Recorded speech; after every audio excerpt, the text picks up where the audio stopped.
It's news time. Information is power. Be current. The news headline: Arrest of top ESN fighter and the need for ESN to know that they are not freedom fighters. The activities of ESN, that is the Eastern Security Network members in the Southeast Zone, have caused a lot and problems within the region, and these ESN members have attacked many police stations and other important facilities in the Southeast region. It is important to recall that the ESN members are members of the IPOB, Indigenous People of Biafra, led by Nnamdi Kanu. Recently, a report released by Daily Post Nigeria revealed that a top commander of the ESN was arrested in Anambra by the police. According to the report, the ESN commander was arrested in Ekukobia in Aguata local government area of the state on Saturday afternoon. Nevertheless, I believe that the ESN members should know that they are not freedom fighters rather than they are criminal according to the Constitution of Nigeria, and this is because any group that is not approved or created by the federal government of Nigeria, led by President Muhammadu Buhari, is considered an illegal group. Also, believing that ESN members should surrender themselves to the police and they should stop listening to the people that are calling them freedom fighters. This is because freedom fighters don't attack innocent security officers and government properties in the country. ESN members should know that it is wrong to possess weapons and ammunition that are not authorized by the Nigerian police or federal government of Nigeria. Regrettably, one police inspector attached to the division was fatally wounded. The police facility or operational vehicles are intact. Investigation revealed that the deceased suspect had been on the police wanted list for various attacks on police stations, and one of the recovered AK-47 rifles has been identified to be the rifle stolen from Oauku Police Division early this month, Oda said. By the local source in the area who pleaded anonymity, told Nigerian Tribune that the attackers killed some policemen. They killed 3 policemen, 1 constable and 2 inspectors, and the police killed one of the gunmen, the source said. Nobody knows the identity of the gunman, and police have taken his remains away. The incident happened around 2 a.m. Nobody knows the route they came from. All we heard was gunshots for about 10 minutes. The men were masked, but the one killed had his face unveiled by a policeman to ascertain his identity. He also had red clothes tied around his waist, which they believe was a charm, the source added. Meanwhile, the Commissioner of Police, Ebonyi State Command, CP Aliyu Gaba, has ordered a manhunt on the fleeing Udons. He then appealed to law-abiding citizens of the state to promptly volunteer useful information to unravel the true identities of the fleeing gang members. And this alongside with Joe Igbokwe's account. The November 6 gubernatorial elections in Anambra State, but PDP are still doing their campaigns, Joe Igbokwe revealed. This implies that the leadership of IPOB are not sincere with their agitations, and there are obtainable tendencies that the agitations of IPOB could be political. Granted, these revelations from Joe Igbokwe would go a long way in combating insecurity within the region. It is therefore very necessary that the security formations across the region should prioritize this information as they continue the fight against insurgency in the southeast. The armless alloy right after Joe Igbokwe had the interview with the Punch.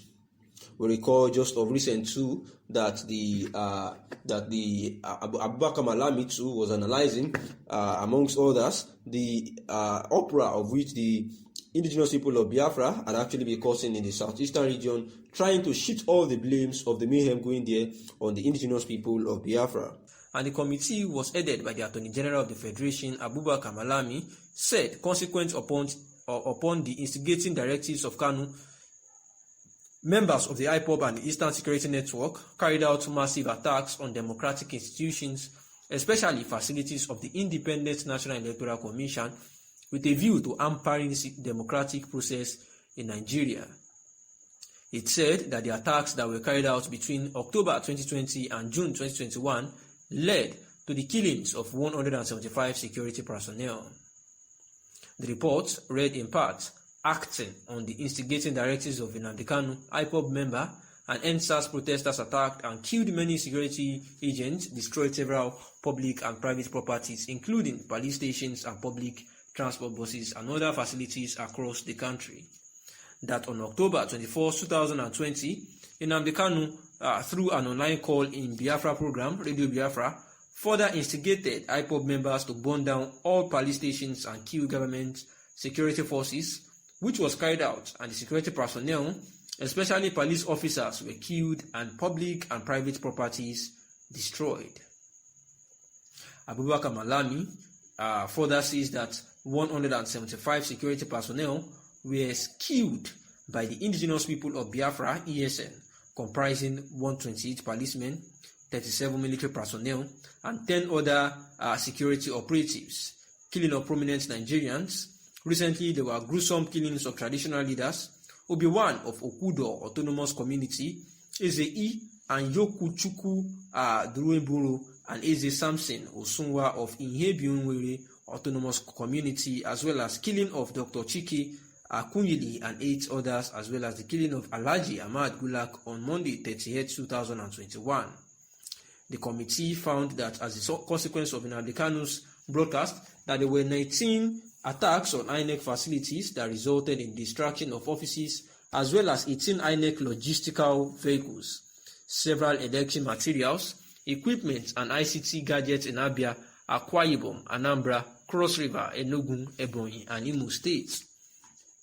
The Presidential Committee stated that 164 police stations and formations, including police headquarters Owerri, Imo State, were attacked by IPOB ESN, leading to the death of 128 policemen, while 144 were injured and 628 vehicles were destroyed. It said that 396 firearms and 17,738 ammunitions were carted away during the IPOB ESN attacks, and there were 3 IPOB ESN attacks on Nigerian Correctional Service, including the headquarters of the Nigerian Immigration and Service, Umuahia, Abia State, was also attacked by IPOB and ESN, leading to the death of one officer, the report read. And these were the words of Abubakar Malami, trying to say that they have investigated the matters at hand, and that the indigenous people of Biafra are the one causing a whole lot of deaths, through the instigation of words that led to the killings of these people, that Mazi Nnamdi Kanu has been using the IPOB Radio Biafra, Radio Biafra station to instigate people to continue to perpetrate evil acts, killing policemen, military officials, and the likes like that. However, it has been said by a legal practitioner that all these are mere allegations because there is no proof to all these things, that Mazi Nnamdi Kanu was not physically there, and all these things that were said that he talked about are just based on wordings, that there are no concrete evidences to justify this. Thanks for listening.